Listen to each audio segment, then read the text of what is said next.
Hi guys, welcome back to Chop's Garage. Busy day as always today. We've got the Hyundai i30 to finish cleaning. Now I thought this was going to be a quick just hoover over job, but it's turned out to be a bit of a marathon clean. Yesterday I spent loads of time cleaning all the door shuts because they're really full of grease and dirt. So I wanted to make sure that you didn't see that when you opened up the doors.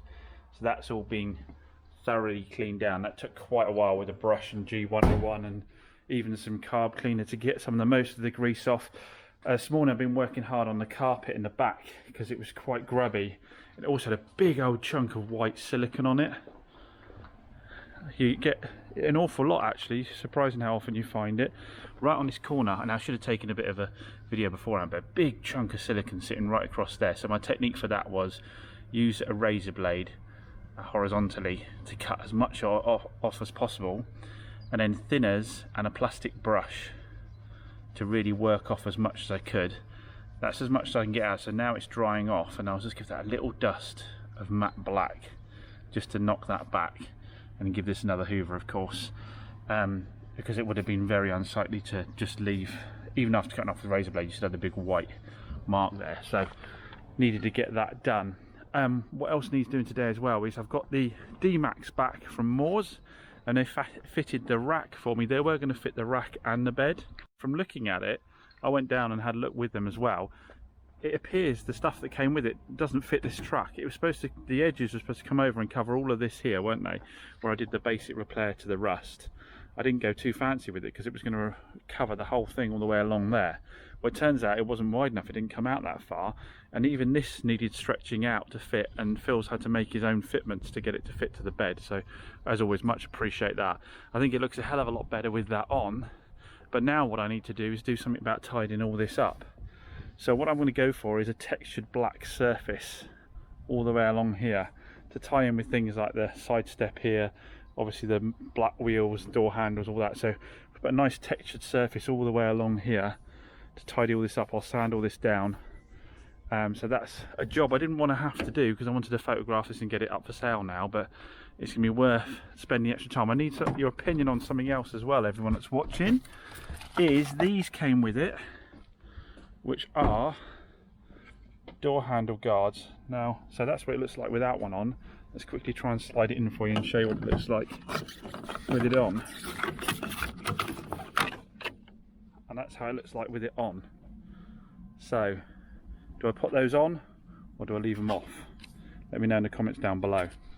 Now, I've also created myself a load of work with the Golf. The Golf was supposed to be cleaned and put up for sale. Now it's got a new MOT and the ABS sensor's been sorted, but I decided as always to fiddle. And we know this was a Cat N. When I had a look at it, I said, when I first got the car in, I said this edge of this bumper was sticking out too much. I wasn't particularly happy with it. I might leave it, I might fiddle with it. I decided to fiddle with it. And also, as always with panel gaps, it's turned out to be a bit of a nightmare to try and get it to fit properly, because the clip itself seems actually all right. This clip seems to be all in place. There's a bit of gooey stuff here at the front. But the clip seems all right. So maybe I need to undo it further back to try and get it to come out. Anyway, I want to try and close that panel gap. But as I've done it, I noticed along the edge here, it's all rusty, but they've not finished the paintwork particularly well. So I need to go along, I need to mask up to this lip here, sand this back and treat that, and then paint it. Luckily I don't think I'll have to paint it exactly body colour because it won't be visible. Again, probably should have left it well enough known it's going to be a cheap car, but I don't want to see that rotting out on someone in a year or two's time. And also, you know, the panel gap over this side isn't the best. It's a small lip, but I just want it tighter over that side, so it's going to be endless fiddling. I'll have to jack it up, get the wheel off, fiddle about with it, and that's a shame because I did want to obviously get cracking with the micro like I promised I would. But as that's got a fresh MOT on it, it needs to be a priority, and the sun's out, it needs to be a priority to get that ready. So got to try and crack on and get this finished today, get this into the showroom, and then probably pick up truck next because it's got the highest value, and it shouldn't take too long to do that, and then get onto the Golf. Postie just dropped something off, and I think I know what this is because I got a message to say I was being sent it the other day. So a quick look. Now this isn't exactly what I was expecting. I've ripped the letter now. I'm going to say that's hi James. Hope you're having a great day. Me and Dad decided a bit to thank you and make some limited edition Chops Garage merch. Hope you like it. Charlie at Home Built. Charlie, thanks mate, you're an absolute star. So what have you sent me then? So you've actually done me some Chops Garage stuff. I wasn't expecting that. I just thought you were going to send me a Home Built. So we've got a Home Built t-shirt. I definitely am Home Built. We got what we got here. Chops Garage with an MGB. Oh, you legends. That's quality, love it. And then what we've got here. Chops Garage hoodie. Look at that bad boy. Whoa. Sweet as a nut. Since 2019. Love it, love it, love it. Brilliant. Right, let's get one on, give it a look. Here we go. I love that. Sweet as a nut since 2019. That's brilliant, guys. Thank you so much for that. Really, really appreciate it. If you haven't gone to see the Home Built channel, I'll put a link down below. You're gonna love their channel and the stuff they're doing. It's absolutely brilliant. We gave them a shout out on that video because they're someone I genuinely watch. I love the sort of energy between the father and son. And they work really hard at putting out really high quality videos. So if you haven't seen them yet, yeah, nip down and have a little look. Well, that's better, guys. Unfortunately, I didn't have a video for you of how bad it was before, but the people have been loading, you know, garden cuttings or whatever and random other stuff, and obviously silicone into the boot. They'd scuffed up all the backs of this, had a little bit of silicone on it. There was silicone on the carpet down here. So what I've done is wet clean the whole carpet. What's going on there? I might do that bit, another clean. Wet clean the whole carpet. Got that silicone out. And on the backs of the seats, I cleaned them down, and I used the satin black rattle can again, just to tidy that up. Just a light dusting, just lifts it, covers up a lot of the marks. And now we've got, it's night and day. Like I say, I should have taken a picture before. Look who's turned up with a new motor for us. It's Adrian from A&K Van Services. You'll know him by now. What has he got on the back for us? Now, this car, I told him when he went to pick it up, I said, which one is it I need to pick up? I said he'll smell it before you see it. This is quite possibly the worst interior I've had. The exterior isn't great, but it's possibly the worst interior I've had of any car. We'll get it off the trailer and I'll show you what I mean. So yeah, this is quite possibly the worst interior I've ever had to deal with. This dog hair is another level, and you've got all this sand in there. The dog hair is really ingrained. Look at that, ingrained into the seats. It's one of those cars you look at and you think, I shouldn't really buy it, but I imagine you guys will find this quite good content. I'm going to leave that open to air out a bit. And inside here it's just full of sand, absolutely full of sand. The seats down here, all sand in there. The seats have got in-ground dirt into them. They're going to need one hell of a wet clean. Right up to the front. Even the front seats are bad. Look at this. I think there's half of Westwood Ho in this car. So what have we got? We've got a 1.7 Vauxhall Astra Estate. It's a 1.7 diesel. I forget what the mileage is on it now.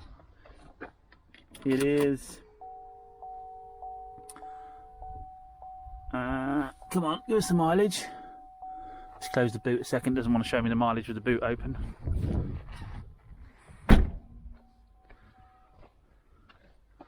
Says service vehicle soon.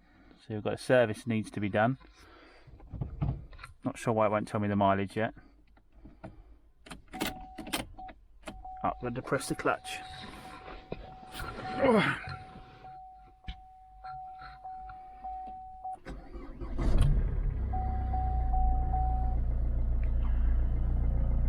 All these lights do go out yet. I think it's got about 110. I'm not sure how to there's a menu here, perhaps I can go through that. There we go, 104,000 miles. 104,000 miles. What we've got features wise, we've got a 6-speed gearbox, we've got auxiliary input, air conditioning. I don't know if that's cruise control, set and clear on there, it might be cruise control. But the thing about this is I have test driven it and it drives really, really nicely. But the thing that will blow you away about this car is this, the service book. So despite obviously not having too much concerns about keeping the interior of the car clean, the servicing side of things has been done to the letter. So 2014, 15, 16, I assume those are 17, 18, 19. Cam belt there at 91,000 miles, cam belt's been done, 2019. Then we've got 2020, 2021. So we've got a full service history and a cam belt. So mechanically wise, it drives really nicely. Last MOT, it had advisories for the tyres being low, and they've obviously been done since because they're nearly new tyres on this, loads of tread. Obviously the interior is bad, the exterior is not too great either. There's some scuffs down here, but they're low down, that's not a problem there really. I can probably do a rattle can job on that.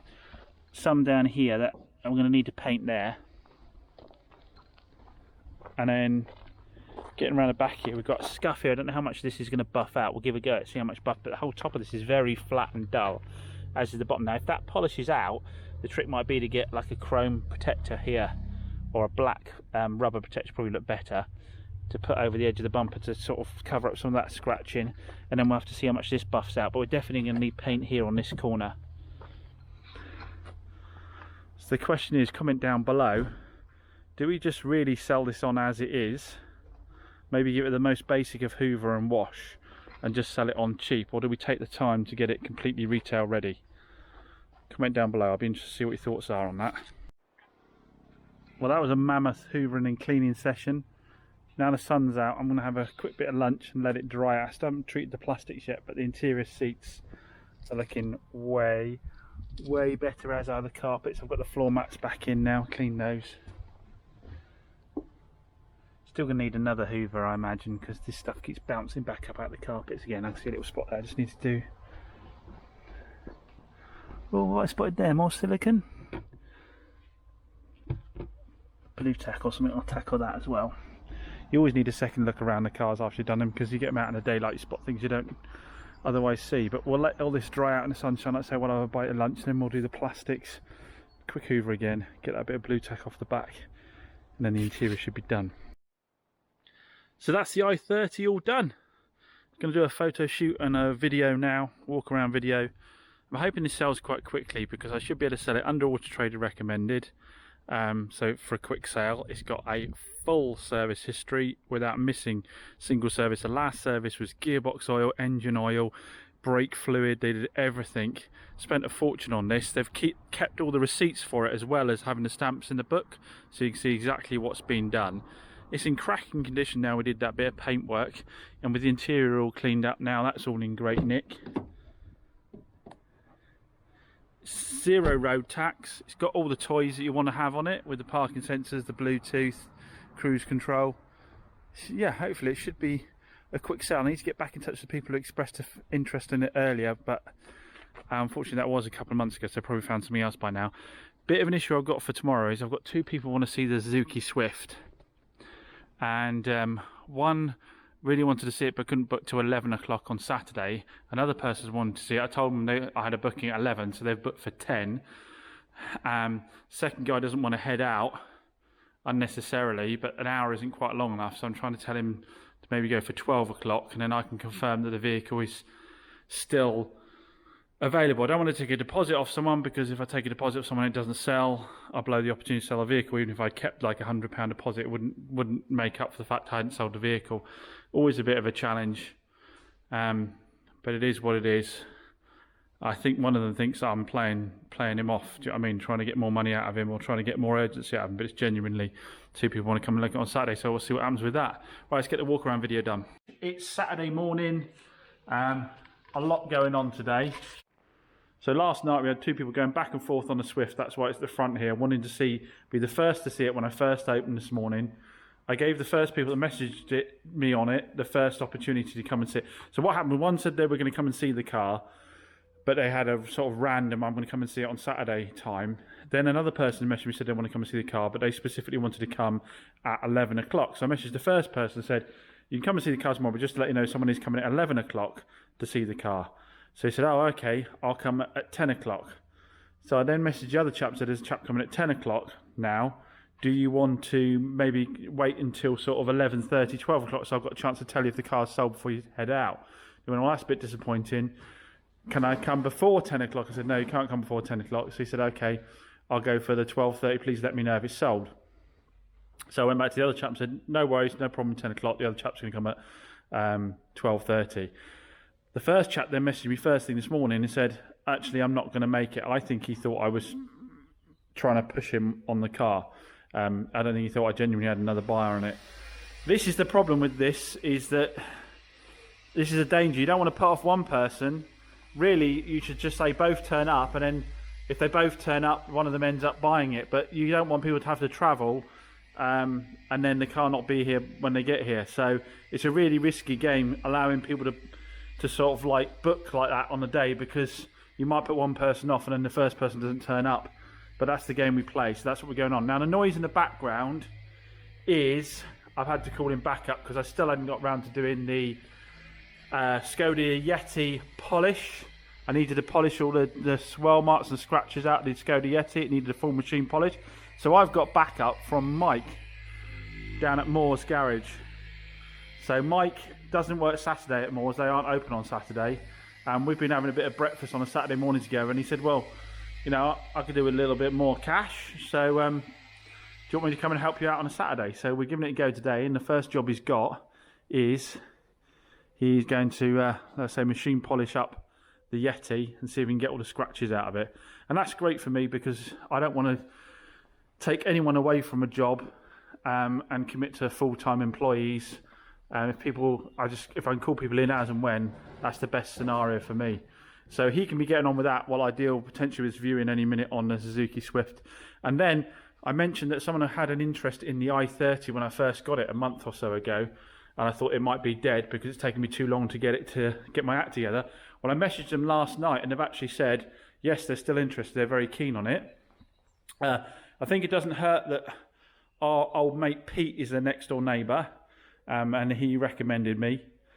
So they've been holding out to get a car from me, I think. So they've messaged to say they'll possibly come and see this today, which is looking absolutely pucker. I don't see any reason they wouldn't buy this if they can afford this model of car, unless there's something they absolutely hate about the drive. So it's the last day of the month, because I'm not open on Sunday. And we'll see if we can't finish it off with at least one sale, eh? And if we do that, it will be another record month. So we'll be keeping proper busy, guys. We had the people come and try the Suzuki Swift out, the people come and try the i30 out, and at the same time someone's come to try the Mercedes out. So 3 people on cars at the same time. Mike's been a bit of a star and been trying to handle people while I've been busy. Deposits have been put down on both the i30 and the Swift now. They've both had deposits put down on them. They just need to go and get their MOTs. So final day of the month is looking pretty busy. If this guy's happy with the Mercedes and ends up having the Mercedes, then we are seriously on for a record month for selling cars, volume-wise, for sure. And Mike's making good progress with the Yeti. So this is the side that Mike's polished, and this is the other side, all the light scratching still in it. So he's still got a few bits and bobs to do, but it's certainly coming up a hell of a lot better. As always, massive thanks to everyone for all of your kind comments, all of your support on all the videos and over this month. And for those of you that have bought vehicles from me as well, and sold me vehicles, just massive thanks as always. Do get a great level of support from all of you, and you know, thanks for watching the videos and all my ramblings. Catch you again soon. So guys, we hit the hat trick. Deposit placed on the Suzuki Swift, deposit placed on the Mercedes, deposit placed on the i30. So 4995, 3800 and 5795. No reduction in price on this one because they want me to change out the front fog light and the rear fog light to make it absolutely perfect. That will be quite costly. The Suzuki Swift, no discount. I said I'd give a little bit if it sells for its MOT. We agreed it would just be like £100 or so. This one we knocked a couple of £100 off of because I've had it for a long time. They did want a bit of a deal. I told the subscriber that sold it to me that I thought it was possibly 4.5 if I did all of the paintwork, 3,995 if I didn't, and we've done the 3.8, so it's pretty much bang on where we thought we were going to be with that. I'm sure you'd be pleased to know it's going to a good home. Really like the guy's attitude that's buying this. He said, I've looked at it, I only do very few miles to work and back, and he said, yes, I can get something at £30 road tax, yes, I can get something that does 50 miles to the gallon. He said, but for the miles I do, it's only going to cost me £100 or so more a month to drive something actually interesting. So this is going to get properly used by somebody who absolutely loved it, so I'm sure the subscriber will be pleased to see that it's going to a really good home, that, and it hasn't ended up just going into some auction somewhere.